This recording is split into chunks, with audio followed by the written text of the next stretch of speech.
अस्सलाम वालेकुम नाजरीन, आप देख रहे हैं मेरा डिजिटल प्लेटफॉर्म और मैं हूं मोहम्मद उस्मान मुगल। इस वक्त हम मौजूद हैं रावलपिंडी के एक प्राइवेट फ्लाई इदारे के अंदर जिसका नाम है जमीला सुल्ताना फाउंडेशन। और यहाँ पर थैलीसीमिया में मुब्तला जो बच्चे हैं उनकी बड़ी तादाद यहाँ पर मौजूद है, क्योंकि अब रमज़ानुल मुबारक का आगाज़ होते ही 70% अफराद ऐसे जो खून के अतियात देते हैं उनकी तादाद में कमी होती है।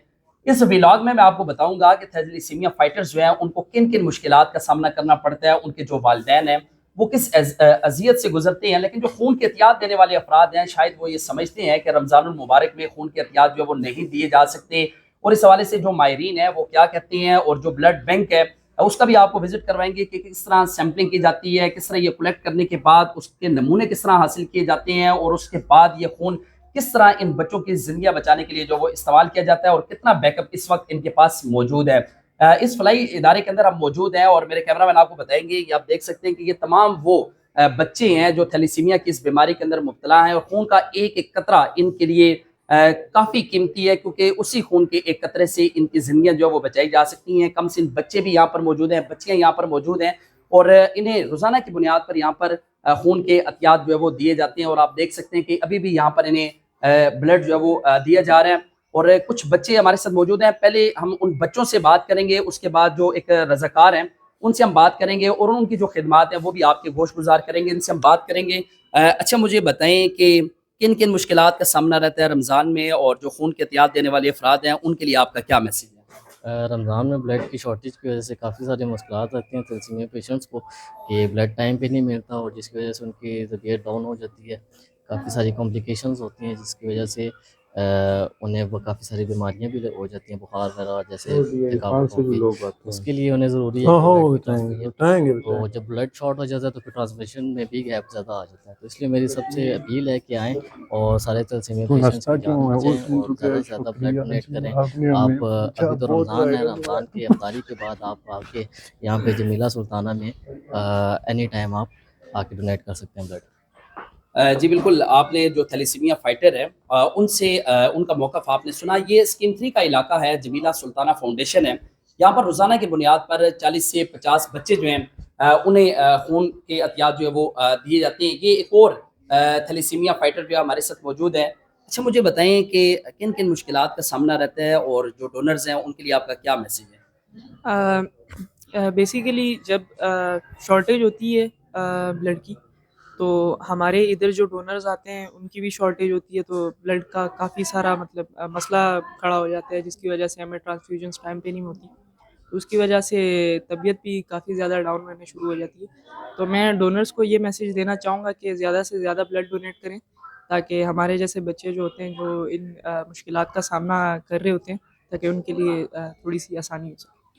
जी बिल्कुल, ये वो बच्चे हैं जिनकी अपनी ज़िंदगियाँ जो है वो दाँव पर लगी हुई हैं, लेकिन वो आपकी जानिब से सिर्फ़ खून के एक कतरे के मुंतज़िर है, क्योंकि अमूमी तौर पर हमने देखा कि शहर के मुख्तलिफ़ शाहराहों पर होने वाले खौफ़नाक हादसात के बाद आप भी अपने प्यारों की ज़िंदगियाँ बचाने के लिए इसी तरह हॉस्पिटल्स जो हैं उनके अंदर खून का अरेंज करते हुए नज़र आते हैं। लेकिन एक मर्तबा मेरी तमाम उन लोगों से अपील है जो दर्द दिल रखने वाले लोग हैं, उनसे अपील है कि एक मर्तबा इन बच्चों की भी ज़िंदगियाँ बचाने के लिए आप कदम बढ़ाएँ, तो फिर देखें कि ये काफ़िला कैसे अपनी मंज़िल की जानिब रवां-दवां होगा। और इस वक़्त हमारे साथ एक ऐसे शख़्स हमारे साथ मौजूद हैं, इनका अपना बच्चा खुद इसी बीमारी के अंदर मुब्तला है, और इनसे हम बात करेंगे। अच्छा, मुझे ये बताएँ कि ये थैलेसीमिया असल में है क्या? और क्योंकि आपका बच्चा खुद इसी बीमारी में मुब्तला है, तो आप किन-किन मुश्किलात से दो-चार हैं?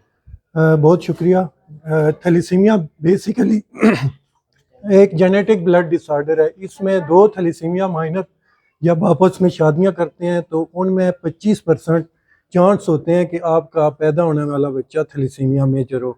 वो उन दोनों जो थैलेसीमिया माइनर है उनमें से 50% ये भी चांस होते हैं कि आपका बच्चा दोबारा थैलेसीमिया माइनर ही पैदा हो। खुशकिस्मती से दो थैलेसीमिया माइनर से 25% ये भी चांस हैं कि आपका बच्चा बिल्कुल यानी नॉर्मल पैदा हो। तो हमने बेसिकली जो प्रिवेंट करना है वो थैलेसीमिया मेजर को करना है। जो 25% थैलेसीमिया मेजर पैदा होता है उसकी बॉडी अपना बिल्कुल काम नहीं कर रही होती, उसका बोन मैरो नहीं, उनमें रेड सेल डेफिशिएंसी होती है। तो फिर इन बच्चों को हर 10 से 15 दिन के बाद ब्लड चाहिए होता है। उसका मेन सोर्स हमारे पास जो यूथ है हमारी वो होती है कॉलेज, यूनिवर्सिटी, मुख्तलिफ इदारे, रोड साइड के ऊपर जाके हम ब्लड डोनेशन के ऊपर काम करते हैं। तो नौजवान ब्लड डोनेट करते हैं तो तब इन जैसे हज़ारों बच्चों की ज़िंदगियाँ बचा सकते हैं हम। अच्छा, मुझे ये बताइएगा कि हमने देखा कि किसी भी आलमी दिन के मौके पर जब छुट्टी होती है, आम ततीलात का ऐलान किया जाता है, उसके बाद तो ज़्यादातर लोग अपने आबाई इलाकों की तरफ चले जाते हैं। तो फिर खून का जो जो इसकी कलेक्शन पॉइंट्स हैं, आप किस तरह कलेक्ट करते हैं, किस तरह लोगों को आप आगाही मुहिम देते हैं? और अगर ये खून के एहतियात देने वाले अफराद में जिस तरह इस वक्त कमी है, अगर ये कमी हो जाती है तो कितने दिनों का बैकअप आपके पास मौजूद रहता है? सर जी, मैं कोविड से लेके आपको बताता चलूँ कि जब मेरे घर में अपना बच्चा थैलेसीमिया मेजर पैदा हो गया, मैं बड़ी अग्नि से गुजर रहा था, मुझे ब्लड नहीं मिल रहा था, तो हम नौजवान, उस वक्त पेंडेमिक चल रहा था, घरों से भी बाहर नहीं निकल रहे थे। तो आप जैसे दोस्तों ने मिल के हमारे साथ सोशल मीडिया और मीडिया कैंपेन की, तो वहाँ पे अल्लाह पाक का लाख लाख शुक्र है, हमें जो है कामयाबी मिली। हम डोर टू डोर भी जाके ब्लड डोनेशन करवाते रहे, फिर घरों से नौजवानों को उठा के थैलेसीमिया सेंटर जाके वहाँ ब्लीड करवा के दोबारा जाके घर में। इसी तरह रमज़ानुल मुबारक में जब ब्लड की शॉर्टेज पड़ती है तो हम अपने जितने नौजवान हैं उनको अफ्तारी के बाद हम सोशल मीडिया और मीडिया पे भरपूर कैंपेन करते हैं, जो हमारी अभी तो एक नेटवर्क बन गया हमारा अल्हम्दुलिल्लाह, कोविड से लेके अभी तक। तो अल्हम्दुलिल्लाह मुझ जैसे नाचीज़ रज़ाकार ने आज तक हज़ारों बच्चों को सपोर्ट किया है, बिल्कुल फ़ी सबीलिल्लाह, क्योंकि मुझे अपने बच्चे का दर्द सामने नज़र आ रहा है। मुझे जब अपना दर्द सामने नज़र आ रहा होता है तो मुझे 1000 बच्चे के वालिदा का जो है ना वो दर्द नज़र आ रहा होता है। तो मैं इसी तरह सबसे रिक्वेस्ट करता हूँ, जितने वालिदैन हैं, क्योंकि सोसाइटी तो हमारे लिए कर रही है, मैं थैलेसीमिया फाइटर बच्चों और उनके वालिदैन को भी ये रिक्वेस्ट करता हूँ। आजकल तो माशाल्लाह पूरे पाकिस्तान में हमारे थैलेसीमिया बच्चे उठ के जाके रोड साइड के ऊपर ब्लड डोनेशन पे काम करता हूँ, तो आप भी इसी तरह निकलें, दस्ते बाजू बने हमारा, इंशाल्लाह ये ब्लड की शॉर्टेज फिर कभी नहीं आएगी। बस आपने हमारे साथ रहने की मौक़िफ़ सुना है आपने अज़हर शाह साहब का, क्योंकि इनका बच्चा खुद इसी बीमारी में मुब्तला है, थोड़ा सा आगे चल के आपको बताते हैं। इस तरफ दिखाएंगे आपको, ये तमाम वो बच्चे और ये बच्चियां, और इनकी आंखों में अब भी आपको ना डर नज़र आएगा और ना उदासी नज़र आएगी। और लेकिन उम्मीद ज़रूर है कि ये खून के अतियात जो यहाँ पर दिए जाते हैं और खून का एक कतरा जो है वो वापस इनको इनकी ज़िंदगी की बहारों की तरफ जो है वो लौटा सकता है। ये छोटे छोटे बच्चे आप देखेंगे और आप खुद ये दर्द भी महसूस कर सकेंगे, और इस एहसास के साथ ये व्लॉग मैं आज रिकॉर्ड करवा रहा हूँ कि हमें भी एक मुआशरे की हैसियत से और एक आज़ाद शहरी की हैसियत से और एक पाकिस्तानी की हैसियत से हमें भी इन बच्चों के लिए अब आगे बढ़ना होगा और ये कदम बढ़ाने होंगे। आगे चल के आपको ब्लड बैंक का विजिट करवाते हैं और वहाँ पर आपको बताएंगे कि ब्लड किस तरह जो है वो कलेक्ट किया जाता है, उसकी सैम्पलिंग कैसे की जाती है, और उसके बाद खून के जो नमूने हैं उनके अंदर किस तरह की जो बीमारियां हैं या उसको किस तरह यहाँ पर फिल्टर किया जाता है और उसके बाद इन बच्चों तक पहुँचाया जाता है। आए आपको ब्लड बैंक का विजिट करवाते हैं। और ये है ब्लड बैंक, और पहले तो आप अंदाज़ा लगाएं कि यहाँ पर कितना साफ माहौल इन्होंने यहाँ पर दिया हुआ है। और शाह साहब हमारे साथ मौजूद हैं। शाह साहब, मुझे ये बताएं कि ये ब्लड बैंक है, और चूँकि जो ब्लड बैंक के अपने लोगों से भी हम बात करेंगे। पहले शाह साहब आपसे बात करेंगे, बताएं कि एक तरफ तो हमने वो बता दिया कि थैलेसीमिया के जो बच्चे हैं उनको किस तरह की मुश्किलात का सामना है। दूसरे नंबर पे ये बताइएगा कि अमूमी तौर पर अस्पतालों के अंदर हमने देखा ब्लड बैंक के लिए या तो आपको बारी रकूम देनी पड़ती है, या आपको अपना कोई ID कार्ड देना पड़ता है, या कोई गारंटर देना पड़ता है। यहाँ का बताइएगा कि अगर आपको ब्लड चाहिए होता है तो कभी इस तरह की कोई सूरत हाल यहाँ पर पैदा हुई है, यानी किस हवाले से बताइएगा। सर जी, मैं पिछले तकरीबन 12 साल से इस इदारे के साथ अटैच हूँ, और मैंने जब भी, चाहे अपने बच्चे के लिए चाहे किसी दूसरे बच्चे के लिए, मैंने कॉल की, मेरी कॉल का फौरी रिस्पांस हुआ, और मुझे जो है ना कभी भी इन्होंने इनकारी नहीं की। और इसी वजह से हम भी इन्हीं के साथ चलते हैं कि इन्होंने हमेशा क्वालिटी को कंप्रोमाइज़ नहीं किया है। सबसे पहले ये कि डोनर सेफ्टी के ऊपर ये हमारे साथ बहुत तावन करते हैं, क्योंकि हमारा जो डोनर होता है सबसे पहले उसके टेस्ट किए जाते हैं, उसका CBC टेस्ट, उसको चेक किया जाता है कि क्या ये फिट है अभी ब्लड डोनेशन के या नहीं। उसका मेन रीज़न ये है कि सब हमारा डोनर जब फिट हो जाएगा तो आगे जिस बच्चे को वो सेहतमंद खून लगेगा उसकी सेहत मज़ीद अच्छी हो जाएगी। ये नहीं कि एक बीमार डोनर का ब्लड लेके ऑलरेडी वो बच्चे सफ़र कर रहे हैं, उनको ब्लड लगा के उनको मज़ीद भी जो है ना और परेशान या और बीमार हो जाए। जी बहुत शुक्रिया, ये शाह साहब थे और अभी भी हमारे साथ ही हैं और ये आगे आपको बताते हैं कि ये लैब अटेंडेंट हैं और ये यहाँ पर जो ब्लड बैंक है उसके अंदर अपनी खिदमत दे रहे हैं। इनसे पूछेंगे जो रिकॉर्ड आप मेंटेन कर रहे होते हैं, कौन कौन से लोग हैं, कितना वो ब्लड डोनेट कर रहे होते हैं, और उसके बाद आपने हमें सैम्पलिंग करके बताना है कि आपके पास अगर कोई सैंपल आता है तो आप उसे किस तरह कलेक्ट करते हैं और सैम्पलिंग यहाँ पर किस तरह की जाती है। क्या जो शख्स ब्लड डोनेट कर रहा है वो खुद किसी बीमारी में मुब्तला तो नहीं है, उसको कैसे यकीनी बनाए। एक डेमो करके आपको बताएंगे कि यहाँ पर जो जब ब्लड किसी ब्लड बैंक के अंदर आता है और उसके बाद ये किस तरह वो ब्लड यहाँ पे कलेक्ट करते हैं, और ये तमाम मशीनरी जो है इनके पास मौजूद है। और ये यहाँ पे हमें एक सैंपल जो इनके पास आता है, इब्तदाई तौर पर ये सैंपल कलेक्ट करने के बाद उसकी सैम्पलिंग कैसे करते हैं, किन किन मशीनों से गुजारा जाता है, ये अभी हमें करके बताएंगे। इनसे हम बात भी करते हैं। पहले तो अपना पूरा नाम मुझे बताइएगा और बताएं कितने अरसे से यहाँ पे खिदमत सर अंजाम दे रहे हैं। अस्सलाम वालेकुम, मेरा नाम रिजवान मुनव्वर है। मैं 2005 से यहाँ पे इस अदारे में काम कर रहा हूँ और लैब इंचार्ज की यहाँ पे मेरी ऑर्गेनाइजेशन है और इसके ऊपर यहाँ पे जितना भी है ये हम लोगों ने मैनेज किया हुआ है। यहाँ पे 2005 से हम कंटिन्यू कर रहे हैं। सबसे पहले हमारा बेसिकली थैलेसीमिया के लिए हम लोग करते हैं और ब्लड डोनेशन के लिए हमारा एक प्रोसेस होता है। जो भी हमारा डोनर होता है उसके लिए सबसे पहले हम उसकी CP करते हैं, हेमोग्लोबिन चेक करते हैं, उसकी HB अगर 12.5 फीमेल्स के लिए, मेल्स के लिए 13, ये उसका हमारा WHO रिकमेंडेड है और इसके मुताबिक होता है। तो तब हम डोनर को फिट करते हैं और 50 kg उसका वेट होना चाहिए। तो ये कुछ चीज़ें हैं जिसके मुताबिक हम करते हैं। बाकी जो इसके आगे फर्दर हैं वो टेस्टिंग के बाद डॉक्टर होते हैं, मेडिकली वो बाकायदा क्वेश्चन आंसर उनके होते हैं, उसके बाद वो हम डोनर को फिट करते हैं। इनिशियल फर्स्ट स्टेप हमारा यही है कि जो भी डोनर आएगा उसके हम सबसे पहले CP करते हैं। यहाँ पे होते तो इनिशियली CP हमारी मशीन यहाँ पे ही ऑपरेट कर रहे होते हैं, लेकिन देन अगर हम आउटसाइड में कहीं भी किसी भी इंस्टीट्यूट में हम कैंप लगाते हैं, वहाँ पे हमारे पास ये इंस्ट्रूमेंट है, ये हम वहाँ पे लेके जाते हैं। एनालाइजर CP एनालाइजर है, इसके ऊपर कंप्लीट ब्लड पिक्चर होती है। फर्स्ट स्टेप पे वो हम करते हैं। नवी, आप करके बताइए। ये हमारी जैसे ये CPs हैं, ये तुम्हारे हम वहाँ पे प्रोसीड करते हैं। ये नाजरीन आपको जो ब्लड बैंक के अंदर के मनाजिर हैं, एक तो हम आपको वो दिखा रहे हैं और दूसरे नंबर पे हम आपको बता रहे हैं कि यहाँ पर जब ब्लड इनके पास आता है तो उसको किस तरह ये चेक करते हैं कि ब्लड डोनेट करने वाला शख्स किसी बीमारी में मुब्तला तो नहीं है। उसका खून का नमूना हासिल करने के बाद उसको बाकायदा तौर पर यहाँ पे प्रॉपर तरीके से चेक किया जाता है और उसके बाद ही जो डॉक्टर्स हैं वो उसका मुआयना करते हैं और उसके बाद ये खून के अतियात जो हैं ये उन बच्चों तक पहुँचाए जाते हैं जो जिनके लिए ये खून का एक एक कतरा काफ़ी कीमती है। और शायद दुनिया की तमाम जो चीज़ें हैं, जो खुशियां हैं, वो उनके कदमों में आप रख दें तो शायद वो इतने खुश नहीं होंगे जितना खून के कतरे से वो खुश हो सकते हैं। ये इस वक्त यहाँ पर आपको डेमो करके हम बता रहे हैं। और एक मिनट का प्रोसीजर होता है इसका CP का, तो 1 मिनट के बाद हमारे पास रिजल्ट आ जाता है। रिजल्ट आने के बाद फिर डॉक्टर को मेडिकली हम अभी आपके सामने स्लिप आएगी, इसके बाद तमाम WBC, HB, हेमोग्लोबिन, ये भी जैसे ये आ गया स्लिप आपके पास।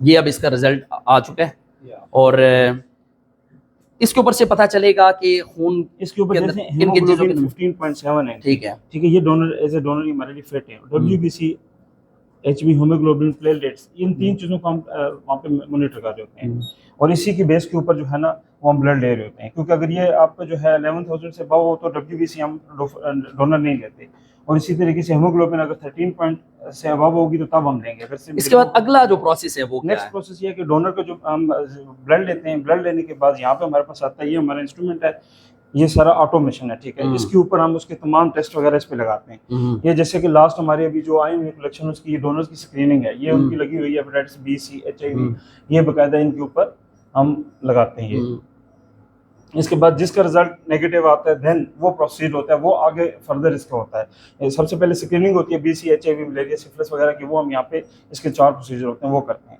और ग्रुपिंग वगैरह होती है, ग्रुपिंग का प्रोसीजर अलग से है, वो आपको वो भी वो जरा ग्रुपिंग का भी हमें बता दीजिएगा, ताकि हम ये चाह रहे हैं कि इसी वीडियो में आज हम जो लोग हैं उनको बता सकें कि ये सिर्फ किसी से ब्लड लेने के फौरन बाद ही वहाँ पर नहीं पहुँचाया जाता, बल्कि उसकी प्रॉपर एक तरीका है, उसकी स्क्रीनिंग होती है, उसकी सैम्पलिंग होती है, उसकी सारी चीज़ें, उसकी बाकायदा रिपोर्ट आने के बाद डॉक्टर जिनको अलाउ करेंगे उनके जो ब्लड है वही जो अतियात करते हैं वही अतिया किया जा सकता है। ये आप देखेंगे, कैमरामैन को कहूँगा थोड़ा सा करीब आइएगा और ये देखें एक एक खून का जो कतरा है उसे किस तरह से यहाँ पर जो है वो चेक किया जाता है और उसके बाद ही ये अगला प्रोसेस भी आपको बताएंगे।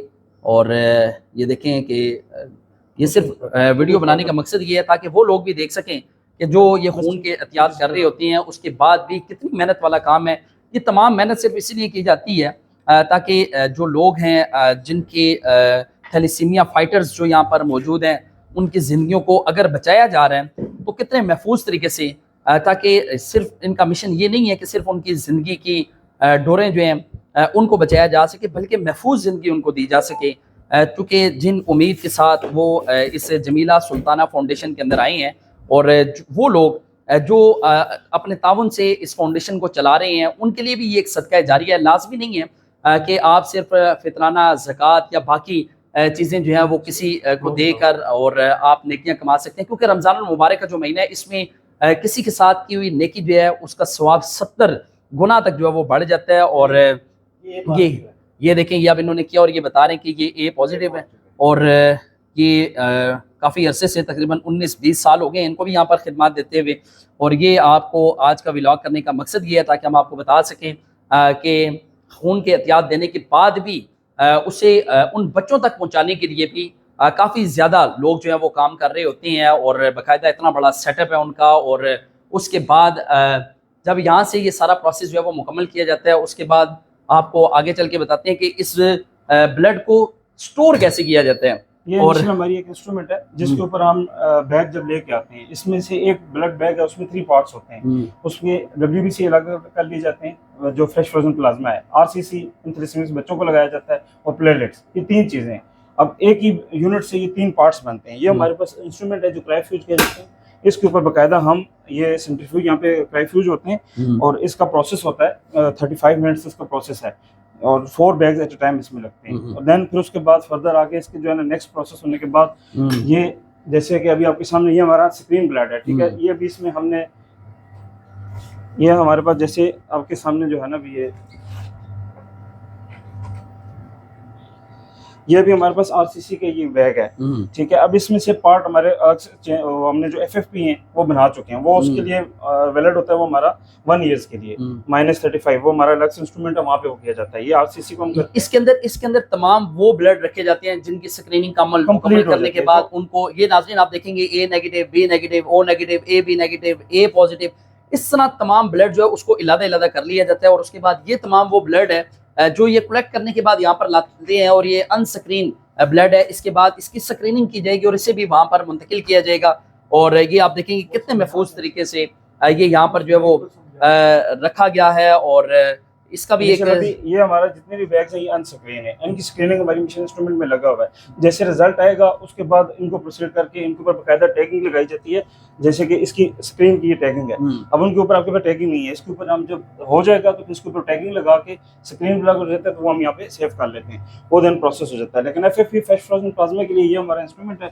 और इसमें ये जो है हमारे पास ये देखें, जैसे ये हमारे पास जितने भी FFPs हैं ये सिंगल 19 यूनिट से एक ही यूनिट है। जो आप ब्लड देते हैं RCC वो 1 यूनिट है, लेकिन उससे ये पार्ट्स अलग हो जाते हैं, ये उसी के अंदर से आप अलग से होते हैं। ये मुख्तलिफ डिजीज हैं उसमें लगते हैं, जैसे हेपेटाइटिस वगैरह है या कोई इस तरीके से कोई और इश्यूज आते हैं तो उसमें हम यहाँ फ्री हम ये फ्री ऑफ कॉस्ट जो है ना डोनेट कर देते हैं मुख्तलिफ हॉस्पिटल्स को। बहुत शुक्रिया कि इन्होंने बड़ी तफसील के साथ आज हमें ये सारा कुछ बताया। लेकिन मैं एक बात यहाँ पे आपको बताता चलूँ कि ये जमीला सुल्ताना फाउंडेशन जो है यहाँ पे किसी किस्म के कोई चार्जेस नहीं है, क्योंकि अमूमी तौर पर आप देखते हैं कि ब्लड बैंक के अंदर जब भी आप जाएंगे एक तो वो आपसे भारी रकूम हासिल करेंगे, उसके बाद आपका ID कार्ड ले लेंगे, उसके बाद आपसे या तो गारंटर लेंगे, क्योंकि उनको ये पता है कि खून लेना या जो ब्लड बैग है वो लेना इनकी मजबूरी है, इसलिए वो भारी रकूम का मुतालबा भी करते हैं। लेकिन ये जमीला सुल्ताना फाउंडेशन जो है इसके अंदर ना ही किसी ब्लड के लिए कोई मुआवजा लिया जाता है, ना कोई भारी रकूम का मुतालबा किया जाता है, ना ही कोई गारंटर यहाँ पे चाहिए और ना ही आपका CNIC रखा जाएगा।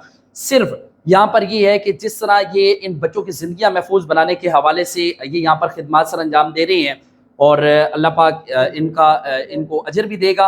और तमाम वो लोग खराज तहसीन के भी मुस्तहिक हैं जिन लोगों की डोनेशन से ये इदारा चल रहा है, जमीला सुल्ताना फाउंडेशन चल रही है। क्योंकि आपने देखा कि छोटे छोटे बच्चे जो हैं क्योंकि अपने जिगर का टुकड़ा जो है ये वालिदैन यहाँ पर लाकर छोड़ते हैं कि उन्हें खून के अतियात जो वो दिए जाएँ और उनकी ज़िंदगियाँ जो है वो बचाई जाएँ।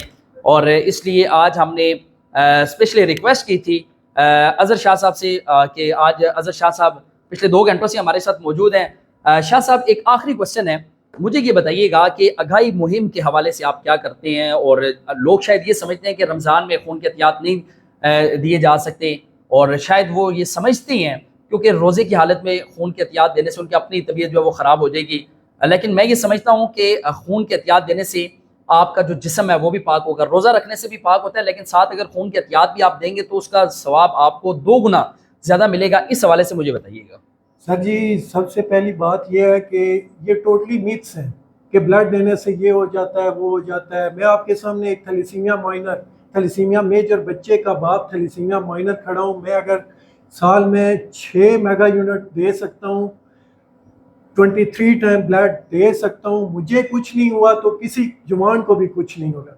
दूसरी बात यह है कि अगर आप रोज़े में ब्लड नहीं भी दे सकते तो आफ्टर अफ्तारी आप आके किसी भी थैलेसीमिया सेंटर, हॉस्पिटल, किसी जगह पे भी आप जाके ब्लड डोनेट कर सकते हैं, क्योंकि ब्लड डोनेट करने से आपकी सेहत, आपका कार्डिक सिस्टम बेहतर होगा, आपको हेपेटाइटिस से सेव हो जाएंगे, एड्स से, और बहुत सारी चीज़ें। और इसके अलावा सदका जारिया जिसम की ज़कात भी है। तो मैं जितने भी नौजवान हैं मेरा ये व्लॉग देख रहे हैं भाई का, मैं सबसे रिक्वेस्ट करता हूँ, खुदारा आगे बढ़े, इस मिथ को तोड़ें कि ब्लड देने से कुछ होगा। कुछ भी नहीं होता।